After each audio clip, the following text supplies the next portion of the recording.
Welcome, everybody, back to another edition of the Fatboyz Dynasty podcast hosted by the Fantasy Holics Podcast Network. Brant, it is a special week. We've made it. We're finally here. The NFL season is upon us. We're back into our comfort zones this week. It's week one. It's here. It's Christmas week. It's the greatest time. We're making up our menus. We're getting all of our time right, making sure our schedules are lining up and no birthday parties are planned on a Sunday. Making sure everything is good to go this week. It is week one. We get a beautiful game on Thursday to kick off, which we'll talk about here in just a couple minutes. But yeah, it's week one. I know we said we weren't going to come out with this week, but we've got to make sure we get you guys ready for week one. We want to preview this Thursday night game, talk about a few other things. And it really wouldn't be right for us to not work on Labor Day after all. We ought to get some work in. Grant, I already do know my menu this week. I know you're taking a little shot at me, but we are having a 3-Rex party for my future Falcons football buddy.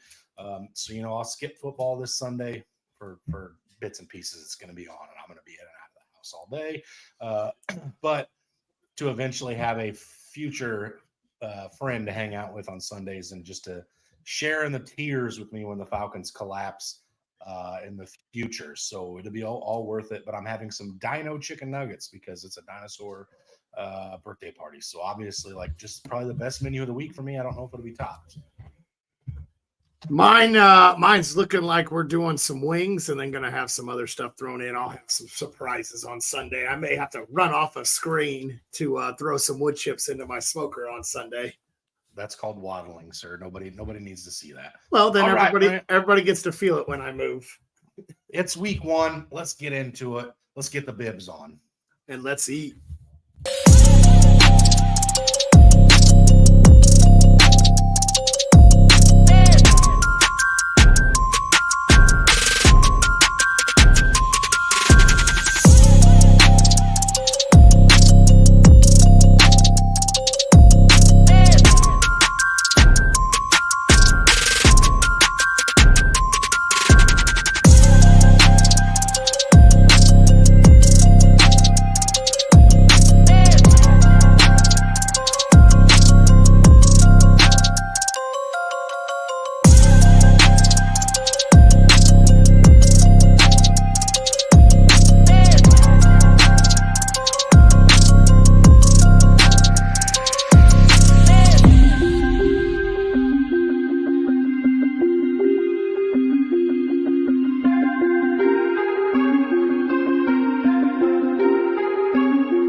Brant, I think it needs to be reiterated too before we jump into this because it is week one. I know I'm excited about it. I know you're excited about it, but we will be live 10 a.m. Eastern time for Start Sit Needs on YouTube, on Facebook, on Instagram. This Sunday, we start that all the way through. And if the demand's there, we come back in the playoffs as well, Brant. And so I think it's just important for folks to be aware of that. We don't do anything Thursday night, but we do Sunday morning. We do an hour live start sit, and then the rest of the awesome folks over at the Fantasy Holics do a start sit Facebook post as well. So if you don't happen to jump on and see us, there will be some awesome dudes with a lot of knowledge answering start sits on the Facebook posts on Sundays as well. Absolutely. And if you do have any start sit questions for Thursday, don't hesitate to reach out to the Fantasy Holics Facebook or our Facebook page as well. We'll be more than happy to get back with you and help you with your start sits. Remember, one of the biggest things for Thursday night football, and we say it in and out and every single week, is don't flex your Thursday night plays. Don't flex them. Get them out of your flex. Okay, there, yeah, we'll say that probably once or twice more as this episode goes on. But yes, Brant, don't flex your guys on Thursday night. And once we get into it, don't flex your early morning Sunday guys on those other overseas games either. But we'll talk about that as we get into those games. But yes, Brant, you alluded to it. Thursday night, we have our opening night of football, and the NFL Network did us pretty solid when they scheduled these games. They gave us a pretty darn good slate week one, and it starts with a pretty darn good game on Thursday.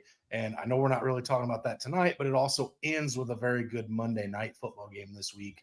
I know myself, like most of America, will be glued to the couch and the TV Thursday all the way through Monday evening. So, but we do start with the Detroit Lions traveling to Kansas City to take on reigning Super Bowl champion Kansas City Chiefs, along with MVP Patrick Mahomes, Brant.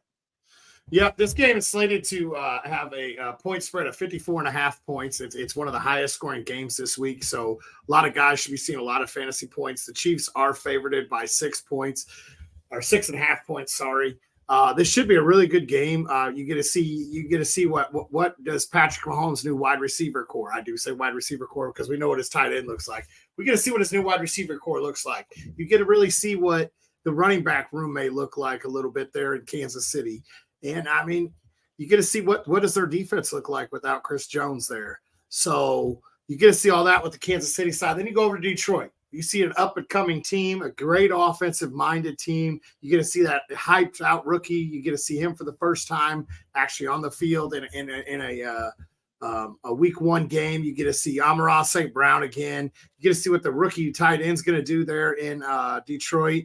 And once again, that's another defense that has been known to give up quite a few points on the other side of the ball too. So it's going to be a really, really fun game to watch. It's going to be a really good back and forth game. Yeah, I'm super excited about it, Brant. I think you brought up a lot of things that are going to be something that a lot of America and a lot of the fantasy football community has their eyes on. And the first thing I want to touch base on here is that wide receiver room in Kansas City, right? So it's got Kadarius Toney, it's got Sky Moore, it's got Justin Ross, it's got Rashee Rice. Who sticks out in this wide receiver room, Brant? Is there anybody there that you're playing week one on Thursday night? And if so, who and why? If I'm playing any wide receiver there, I'm probably going to go out and play Sky Moore if I'm in a pinch. I like him. I like the fact he'll be running in the slot. He should be taking over the Juju Smith-Schuster role. I'm not too excited to play him because I don't know how it's going to look, but that's the one that I'm really looking forward to seeing how his role goes this year. Okay. I actually think, which I forgot to mention, and when I tossed this to you, so that's on me. But I think MVS could see a decent workload Monday night or Thursday night, excuse me. But I actually think Jerick McKinnon is going to be the lead pass catcher, not named Travis Kelce. I just think there's a world in which Jerick McKinnon finds himself catching 6-7 targets, for 60 yards and a touchdown, kind of the way he ended the season. Last year, Brant. So I think it's Jerick McKinnon for me, and I think a close second. And it may be one of those weeks where MVS has 3 targets, 2 receptions, 75 yards, and a touchdown. I just think he could be that guy in this game this week, Brant. Absolutely. The other part of it I have for you is, again, it is week one. A lot of people don't know how to play these things, but when you draft a rookie, Brant, like Jahmyr Gibbs, do you start him week one against the Chiefs, or do you have to wait and see what you have? Where you had to draft him, so if you drafted Gibbs, I have zero share in Gibbs now. His ADP is so high in fantasy, I think you're almost forced to start him, unless you were able to turn back around and steal some of the veteran backs later in the draft, or you ended up stealing like a Rashad White or a James Cook or something like that later. I think you're almost forced to start Gibbs, and I don't think you can go wrong with him in this game. I think if there was a better front line in this game, maybe you could go wrong, but he is too explosive. I could see him taking 70 yards to the house, and then guess what? He made your fantasy points in one play. Yeah, I don't think there's any nerves on my end about Jahmyr Gibbs. I am an owner of Gibbs in a few leagues, Brant, and I'm very excited about his role over the course of the season, and especially Thursday night. We all know the Chiefs put up points on the board, and the Lions, I think, are going to have to play catch up with them. So I expect to see a healthy dose of Gibbs this week. And then you have their offensive coordinator who came out this week and said, he's going to be used in a lot of ways. Most people might not think we're going to use him. I definitely think you start Gibbs. I think you start Gibbs with a decent amount of confidence. And I'll talk about it a little bit later, but I expect his production to be very, very good this week as well. Absolutely. So, Brant, okay, let's talk about this too. So again, Thursday night football, it's here. Everybody wants to see a good game, but let's talk about the fantasy relevant pieces here. If you want to start with one team and I'll pick up on the other, what are you looking forward to fantasy wise in this game? I'm looking forward to. I'm going to take Detroit. I'm going to go talk about Detroit. I'm looking forward to Amon-Ra St. Brown. Let's see if he can continue that great success that started a couple years ago, and then he continued it all year last year. Let's see how that looks. Let's see how he integrates with the offense. Still, I know obviously he's got the great rapport, but honestly, St. Brown's a guy that I see averaging probably almost 8 catches a game this year. I really do. I think he's going to be a huge PPR stud, and I really, really think that it's going to be a very great outlier of what you're going to see this season with the trust between him and Goff that they have there. And then, like you said, you talked about the backfield.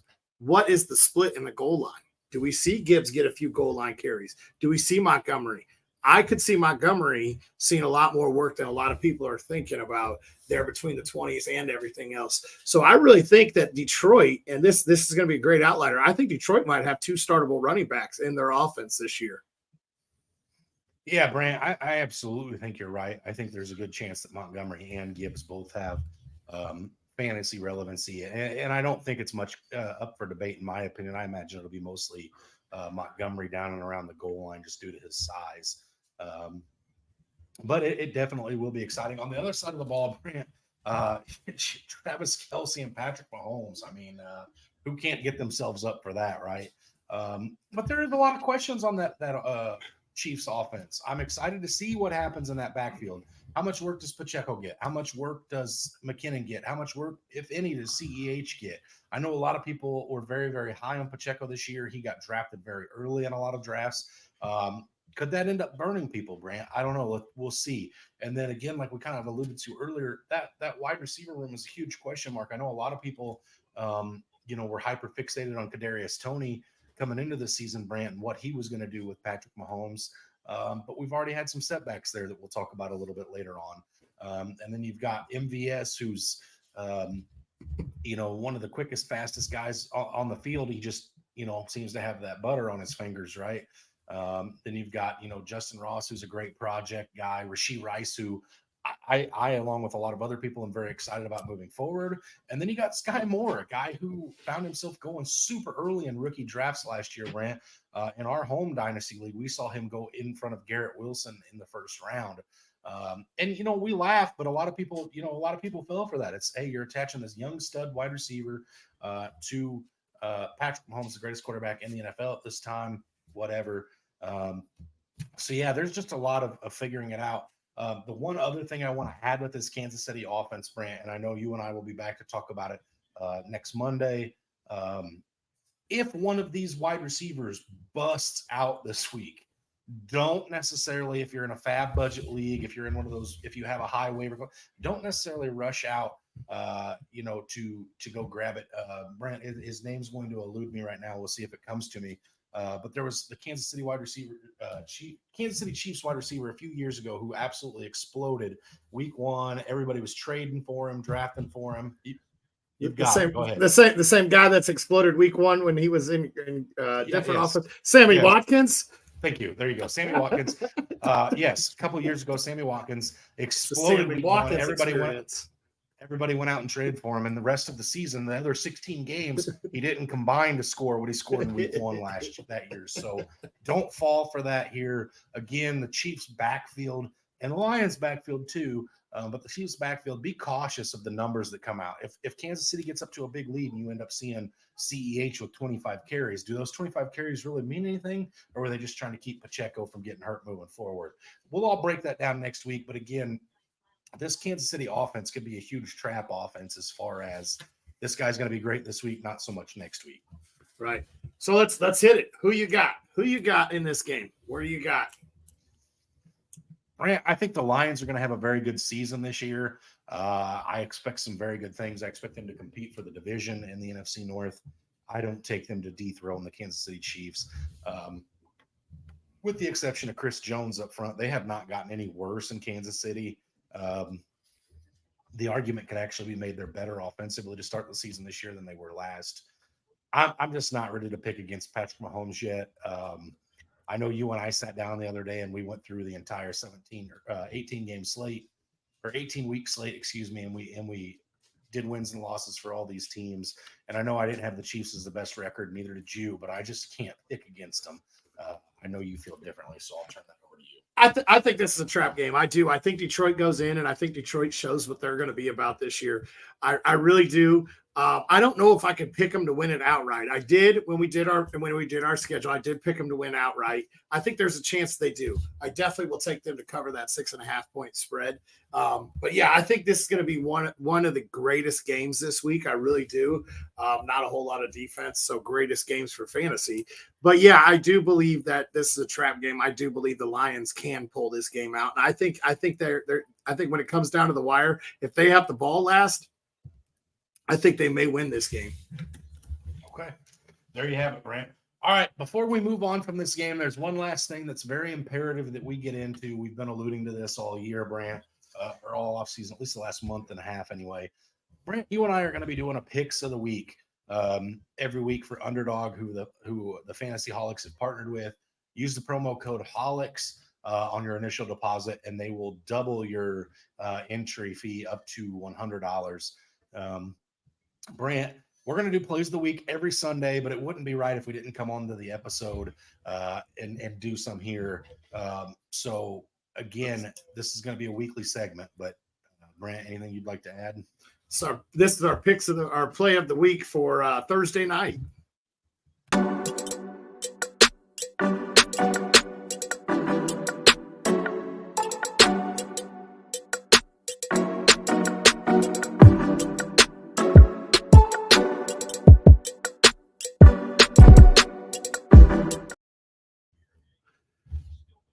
Underdog has done something special this week, and they have given you guys a free square almost with the Patrick Mahomes yards. They have it for higher or lower than a half of yard with Patrick Mahomes. So, guys, we're going to give you our pick of the day. It's pick Patrick Mahomes over a half a yard. That's it. That's all we got. No, I'm just kidding. But they do. They're giving you guys a free square. Go out, use that free square, use the fantasy code HOLICS, and we're going to give you guys a couple more picks to go along with that because you have to have a few more than just that one because it's not that easy, but it can be. Hey, some weeks if you feel like it is, and other weeks you feel like you're on a different planet, Brant. That's the fun part about this. You have that beat that you just feel like, hey man, I could take out a second mortgage on my house, put it down, the house is paid off. This one can't miss. And it misses. And then other weeks you throw up a prayer. You're like, I'm down to my last buck in the account. Let's let it ride on a big one. And you come back and check later and you're like, wait a minute, that hit. So that's why it's fun, right? It keeps us on our toes. I'm more of a casual player, Brant. I know you're a little bit more deeper than I am. I do very surface level cheapskate bets, if you will. You do a little bit more. You like to talk about units and things of that nature that I'm just not getting into. So yeah, that's just something I've been messing around and learning this year, and hopefully I get a little better with it. So maybe I can have a little better equipment, maybe buy my own internet so it's a little bit better. There you go. All right, Brant, start us off with your first play of the week here. My first play of the week, this is a rookie. I'm going with a rookie, and it ain't the rookie everybody thinks I'm going with. I'm going with Sam Laporta to go over 5.25 fantasy points. Now, when it comes down to 5.25 fantasy points, it is half point PPR. It's higher than 5.25 fantasy points. So it's half point PPR, 6 points for a touchdown. All this man needs to do is get a touchdown, and he's going to go higher than that.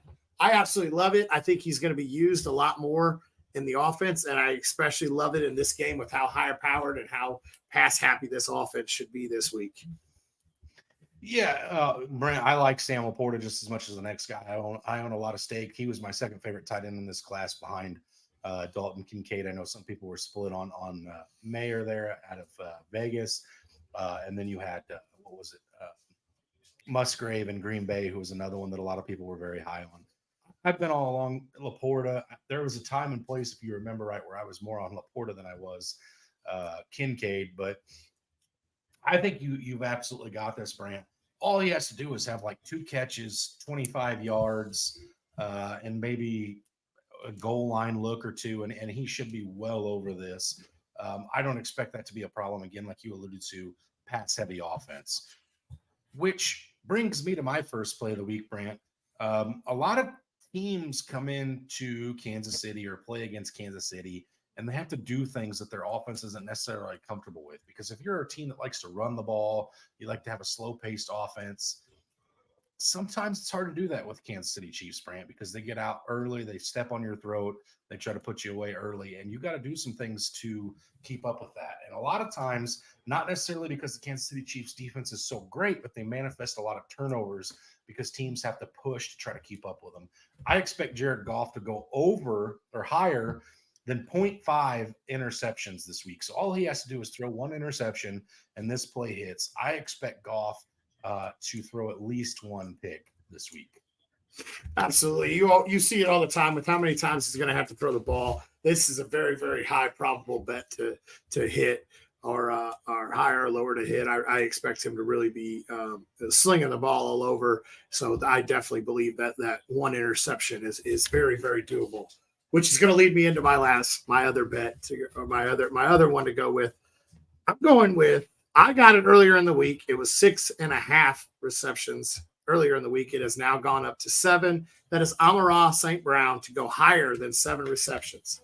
I think I'm taking it with the hope that it gets that 8 that I think he's going to average per game.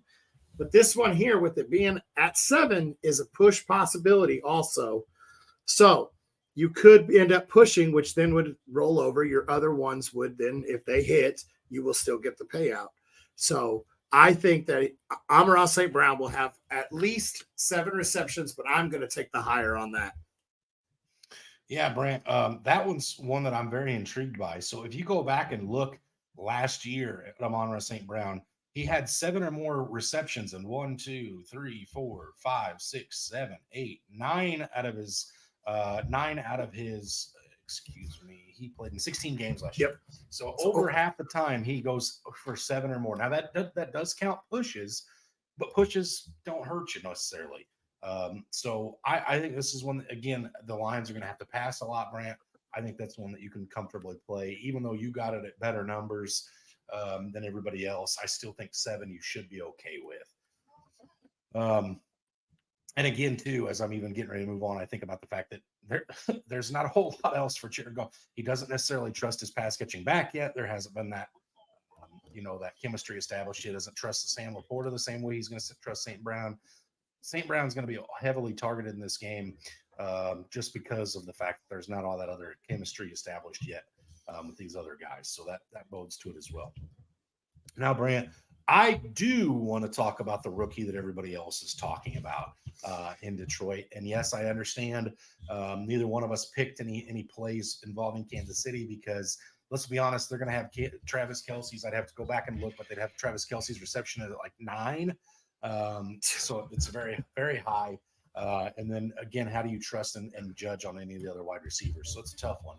2 days ago, at least, I didn't check yesterday, 2 days ago, you could have got Travis Kelce at a half a touchdown higher or lower. 2 days ago, you could have gotten that.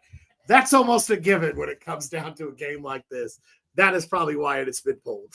But keep an eye on that. If it's there, keep an eye on it. Probably over smashed, I would imagine. Yes. So keep an eye on it. Anyway, back to the rookie in Detroit. I have Jahmyr Gibbs higher than 73.5 rushing and receiving yards total. Again, Brant, you alluded to this earlier. This is the type of dynamic playmaker that could catch a screen pass on the Detroit Lions 20-yard line and take it to the house, which would exceed this number, obviously. But I do think that the Lions are going to be passing a lot, which I think puts Montgomery on the bench. It brings Jahmyr Gibbs in. Again, when you talk about guys like Jamison Williams, who's missing this game due to his suspension, potentially you could see Gibbs line up in the slot and out wide this week a little bit, which their offensive coordinator kind of alluded to. So I wouldn't be shocked at all to see Jahmyr Gibbs have a hyper-inflated workload this week just because of the matchup. Now, when they get into the NFC North and they're playing the Chicago Bears, maybe that leans a little bit more to David Montgomery's advantage, but I do think this week it's Gibbs. I know he's a rookie. I know we have no experience on the field, and we have nothing to base this decision off of, Brant. But I'm going higher than 73.5 total rush and reception yards with Jahmyr Gibbs. Yeah, I absolutely agree with that. Like you said, I think that they're going to have to move the ball. And I've already said it. This is a guy that could take the ball once and rush for 70 yards and a touchdown. Well, then guess what? He needs one reception because Lord knows he's probably going to go higher than 4 or 5 yards on that one reception. I'm going to put you a little bit on the spot right here. I just found this out. A little bit on the spot right here. You and me both love this rivals that the Underdog has. Right now they have 3 of them posted for Thursday. Just spitballing here. Don't tell. These are just spitball plays, guys. So we're not confident and 100% confident in these plays, but we want to get these out so you guys can see what they're like. First one here, St. Brown versus Travis Kelce in receptions. No advantage either way. Who has more receptions? Travis Kelce. Kelce. All right. Actually, I'm pretty confident in that one too. So, all right, fantasy points. You have Patrick Mahomes versus Jared Goff. Jared Goff is getting 8.25 fantasy points. So he's getting about it. Okay. You're spotting the man a touchdown, basically. Yeah. As well as 20 yards passing work already. Yeah, I'll take Goff. Here's probably my favorite one. Now this one's a little rougher. Isaiah Pacheco versus Jahmyr Gibbs. Fantasy points 0.35. 0.35. Adjustment for Gibbs. Gibbs is getting 0.35 points. Gibbs is getting 0.35 points. Remember, half-point PPR also. This one is close, Brant, just because Pacheco could fall into the end zone. I mean, we've seen, if you think back just to last year when everybody was so down on CEH and he had back-to-back games with 2 touchdowns because he's getting no work, not doing anything, and then he's falling into the end zone with a shovel pass. Those Kansas City backs can get in the end zone so quick.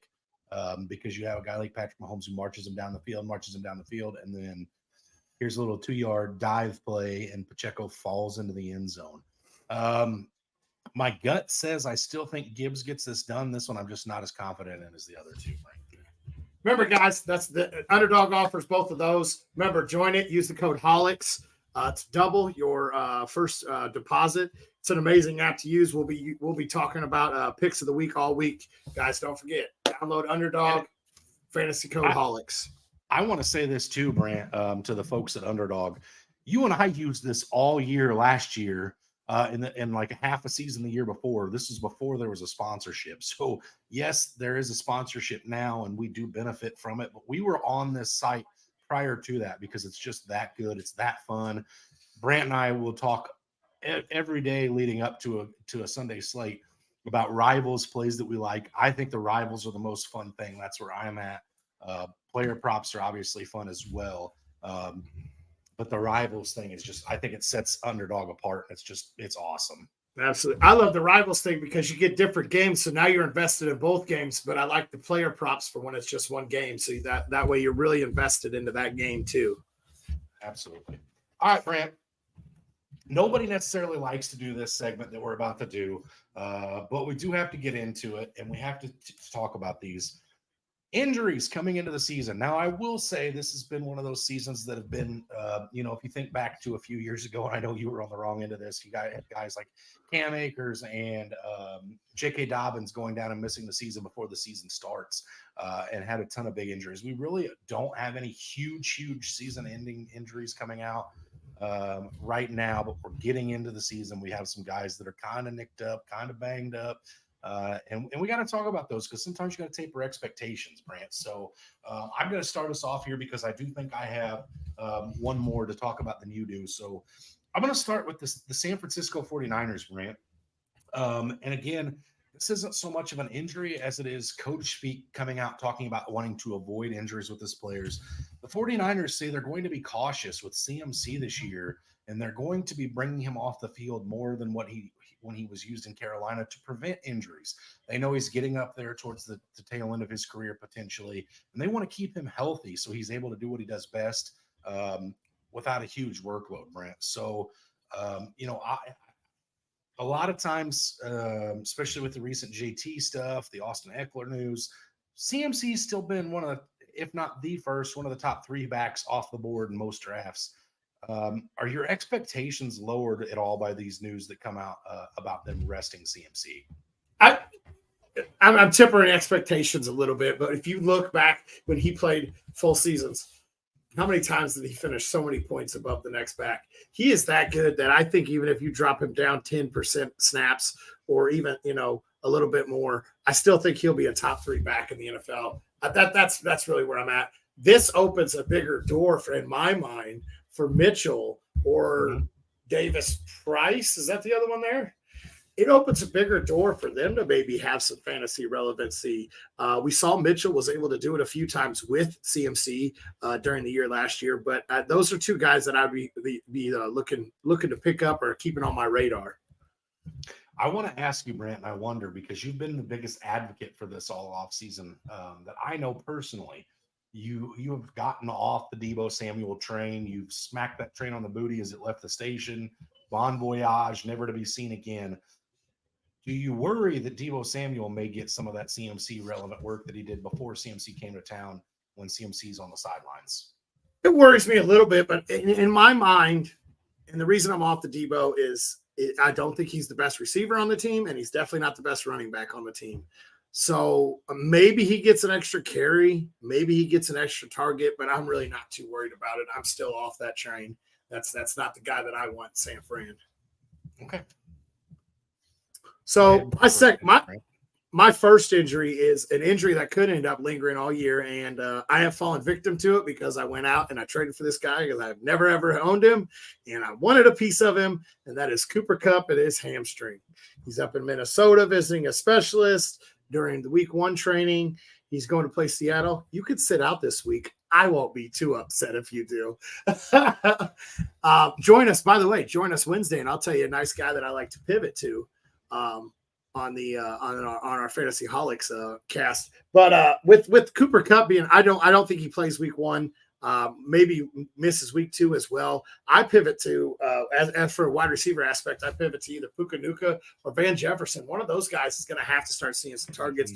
They are going up against Seattle. Seattle does have an improved secondary. It doesn't sound like Witherspoon's going to be playing this week in our secondary. I don't know if I'd feel comfortable starting either one of these guys, but this is an injury to really, really keep an eye on if you're a Kupp owner. And if you haven't drafted yet, I'm almost scared to take him in the first round, maybe even in the second round. You may scare me off of him at his ADP now, just because this injury could linger all year long.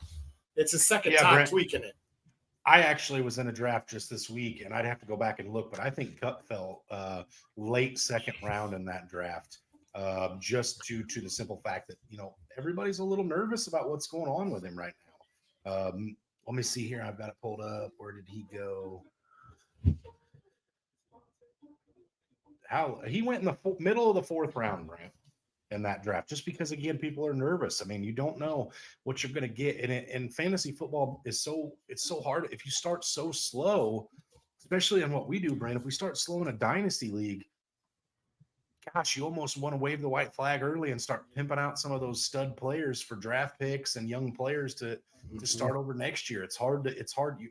You got to either be all in or all out. And at some point you have to make that decision. How long do you let a guy like Cooper Kupp derail that potentially? So I understand. Breece Hall, Brant, is the next one I want to talk about. This is a big one. This is that Monday night game that we have coming up with the Jets against the Bills. Breece Hall is going to play. He obviously didn't start the season on the PUP, which a lot of people were nervous about. But the direct quotes from Robert Salah are what have me a little nervous, Brant. The team will start with Hall or be smart with Hall in his return. So I think what you're going to see here is you're going to see Dalvin Cook be way overvalued early in the season. And as Breece Hall starts to get healthy, I do think he takes this backfield back. But I almost wonder, Brant, if Breece Hall comes out and gets 25% of the snaps, averages 2.5 yards per carry on 10 touches, do people start to panic with Breece Hall? Breece Hall owners, does he become available? I mean, if you want to panic, I'll come get him from you. I'll have zero problems coming to get him from him. This guy's too explosive. So the way I see it at that backfield right now is this right now is it's Cook's backfield. Cook's going to be cooking in the backfield. You'll see Breece Hall come to spill. Now, about halfway through the season, keep an eye on snap counts, snap share, and all that, because that will be the time to maybe sell Cook to improve your playoff run. But I think they're going to save Hall for that late season run. That way they have a good, healthy back later in the season. Just give him 3, 4, maybe 10 carries for the first few weeks. But I think it's Cook's backfield for the first few weeks. Okay. So my last one is, I do have 2 more. One is, I'm going to stay with the same game I was talking about. That's JSN and his wrist. He got a full practice in today. Yeah, today he got a full practice in. He's looking out there. He's making some good catches. He looks good out there. My thing with him is I'm not starting him. I have him in a few leagues, and I'm not starting him this week for the fact that wrist strength is going to take a few weeks to come back. What happens? So you make a catch, cool. You get hit. You don't have that wrist strength. You drop it. That's no longer a catch. I think it's going to take a few weeks for him to get going. I think he's got to get that wrist back to healthy. I don't trust him this week. Keep an eye on that injury. Keep an eye on how he looks on the field if you are a JSN owner. Not to mention he's got to supplant DK Metcalf and Tyler Lockett, who have been fantasy studs for their careers there in Seattle. So until he does that anyway, I'm not sure I trust starting him. I also own him now in a league, and I'm not sure that I really want to be rushing to put him into my lineup. We will see how that plays out. Another one to keep your eye on, Brant, and I don't really know how serious this one is or isn't. It's kind of being downplayed, but Mark Andrews returned to practice today for the first time after missing 6 practices with an undisclosed injury. So what are we dealing with here, Brant? Is this a calf injury? Is it a leg injury? Is it a finger? We don't know what we got going on here. And hopefully we get some clarity with this as the week goes on. Now, Mark Andrews is obviously good enough that I'm not benching him. But this is something to be mindful of. If it is a lower extremity, this could hinder him all season, Brant. Mm-hmm. And we've seen that with tight ends in the past and pass catchers really in the past. If they've got something going on like a Liz Frank or something like that, it's hard for these guys to come back from that and be productive. So Mark Andrews, again, right now there's no panic button being pressed because we don't really know what it is exactly, but it is something to be mindful of. I'm nervous about it myself, Brant. Yep. I wasn't hyped on Andrews this year. I do have him lower in my rankings than most people. But yeah, I would be very, very, very cautious and keeping a very close eye on it. I would have Isaiah would likely be on my bench to pivot to if something were to come down with that. I see what you did there. Yeah. I did it, and I tried to do it well. But Andrews is a guy that I think he'll play through the injury, and I think he'll be fine. If you drafted him that high, he'll be all right for you to have to plug and play and start. But yeah, definitely be keeping an eye on that. So my other one is Jerry Jeudy and his hamstring. He's been gimped for a couple weeks with that hamstring. We're not sure if he's playing week 1 or not, so you got to be paying a very close eye.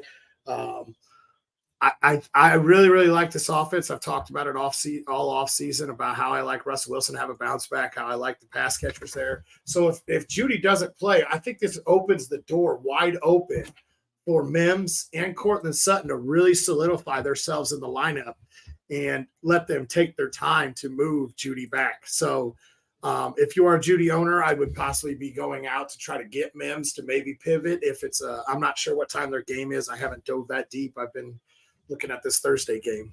So there are 3:25 games, so you definitely need a later wide receiver to pivot from. Mims would be the guy that I'd be pivoting from. They play Vegas this week. So okay.